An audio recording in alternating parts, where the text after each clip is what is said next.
নমস্কার বন্ধুরা, আমি প্রীতম আর আপনারা দেখছেন গল্প স্টেশন উইথ প্রীতম। কাল পয়লা বৈশাখ।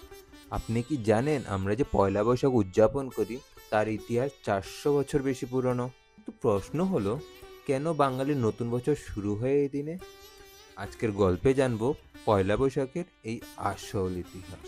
চলুন ফিরে যাই 400 বছর আগে। তখন ভারতের সম্রাট ছিলেন আকবর।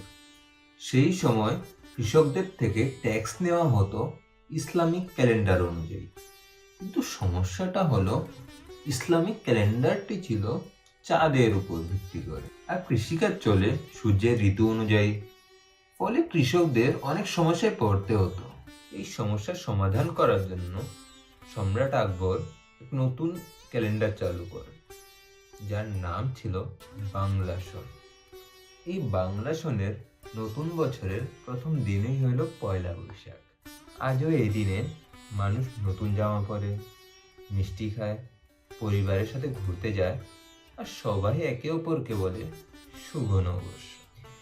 এই দিনটি শুধু নতুন বছর নয়, এটি বাঙালির সংস্কৃতি আর ঐতিহ্যের প্রতীক। আপনি কিভাবে পয়লা বৈশাখ উদযাপন করেন? মেলা, পান্তা ইলিশ, নাকি পরিবারকে নিয়ে ঘুরতে যাও? কমেন্টে অবশ্যই জানাবেন।